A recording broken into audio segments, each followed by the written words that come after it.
வளர்ந்த உடம்புடா கப்பந்த ஒரு கட்டி தயிர் ஊட்டி வளர்ந்த உடம்புடா கபுரகிரி கட்ட கருப்பன் கட்ட புள்ள முடுங்குடா வீர சுந்தரலிங்கம் அரிசனானது உலக வீரம் சொல்லுடா. 18ஆம் நூற்றாண்டின் மத்திய காலத்தில் பேரரசுகளின் அத்தியாயம் முடிந்து சிற்றரசுகளின் ஆட்சி அரங்கேறியது. அவர்களின் ஆட்சி பரப்பு கீழே பாளையங்கள் என அழைக்கப்பட்டது.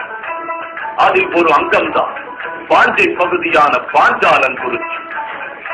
கட்டபொம்மர்களின் ஆளுகைக்கு உட்பட்ட 96 கிராமங்கள் இருந்த காலம் அது. கருவேல மரங்களும் கரிசல் மண்ணும் நிறைந்த வறண்ட பகுதி. ஈரமில்லாத மணல்களில் வீரங்கள் நிறைந்திருந்தது.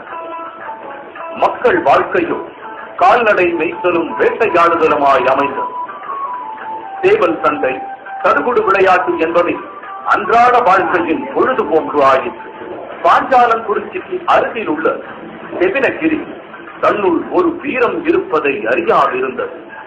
வரலாற்று குறிப்புகளில் தெளிவான சான்றுகள் இல்லாததால் செவினகிரி வீர திலகத்தை உலகிற்கு அறிமுகப்படுத்திய காலகட்டம் கிபி 1775 கிபி 1780க்குள் இடைப்பட்ட காலம் என கருதப்படுகிறது. தேவேந்திர குல திலகமா முத்தருளி காரடி எனும் தம்பதியினரின் வாரிசார் தன்னை முகம் காட்டி பிறந்தது ஒரு மாவீரன். இத்தொடரில் உலா வரும் அந்நாயகன் சுந்தரலிங்கம் விடுதலை வீரர்களின் வரலாற்று பதிவுகளில் தனிச்சிறப்பு பெற்றார்.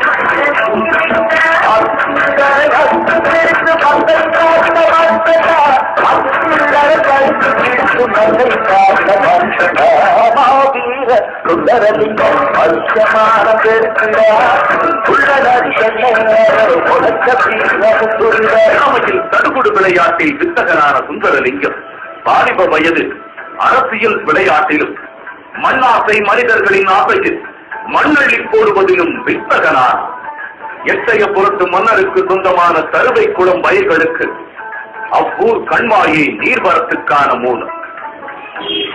அன்னி செவினகிரி வயல்கள் ஊடே பாயும். பற்றாக்குறை காரணமாக கண்மாய்க்கு கரை எழுப்ப மன்னர் முடிவெடுத்து தன் படையை செவினகிரிக்கு அனுப்பினார். செய்வதறியாது திகற்ற ஊர் மக்கள் நடுவில் சிங்கமென திருத்தி எழுந்தனர் சுந்தரலிங்கமும் நண்பர்கள். அவர்களின் ஆற்றல் மிகுந்த சீற்றம் அந்த படையினரை விரட்டி அடித்தது. இச்செயல் வீரபாண்டிய கட்டபொம்மனின் கவனம் சென்றது. இந்த கூர்கொம்பு காளைகளை காண விரும்பினார். ஒட்டப்பிடாரம் ஒரு தனி வீடு.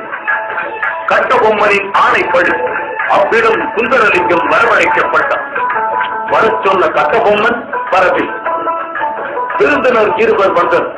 சந்தேகப்பட்டு அவர்களை விசாரிக்க உடன் சேர்ந்து வீட்டை கொள்ளையடிப்போம் என கொக்கி போட்ட இருவரும் வீரமுடன் எதிர்கொண்ட சுந்தரலிங்கம் முன் வேடம் கலைத்தனர் வந்தவர்கள். வந்த விருந்தினர்கள் வீரபாண்டிய கட்டபொம்மன் மற்றும் தானாதிபதி பிள்ளை. வைத்த தேர்வில் வெற்றி பெற்றான் மாவீர். சுந்தரலிங்கம்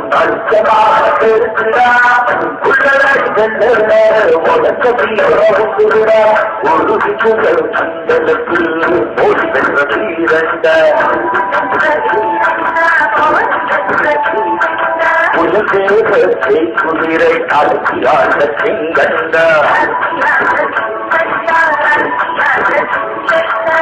ஒட்டப்பட காவலியாய் களத்தில் உயர்ந்த புருஷனா, ஒட்டப்பட காவலியாய் குணத்தில் உயர்ந்த புருஷனா, மாவீர சுந்தரலிங்கம் பரிசமான பேசுகிறார். 1796ஆம் ஆண்டு காலகட்டத்தில் கிழக்கிந்திய கம்பெனியின் செல்ல பிள்ளையாக இருந்த சில சுயநல மன்னர்கள் போல் அல்லாமல் பாஞ்சால குறிச்சியை ஆண்ட வீரபாண்டிய கட்டபொம்மன் எதிர்த்து நின்றார். துணைக்கு தோள் கொடுத்தார் தளபதி சுந்தரலிங்கம்.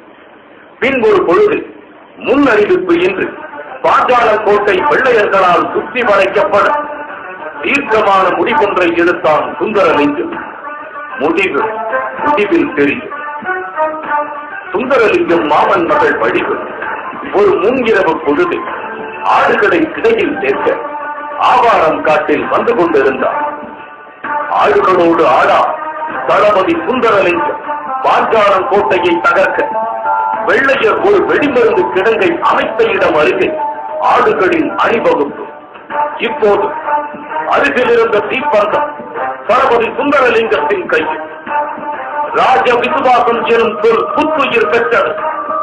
மாமன் மகளை திருக அழைத்து தத்தென்று வெடிமருந்து கிடங்கில் தீப்பந்தத்துடன் பாய்ந்தான் வீரன் சுந்தரலிங்கம். வெடிமருந்தின் தீப்பிழப்புகளால் இரவு மேகங்கள் கலங்கி போயின. உலகின் முதல் தற்கொலை படை என வரலாற்றில் கல்வெட்டாய் பதிந்தனர் தளபதி சுந்தரலிங்கமும் மாமன் மகள் வழி. சோதியாய் மறைந்த வீரகுல திலகங்கள். மரணம் அவர்களை தழுவியது. அவர்கள் வென்றென்றாலும் அவர்களது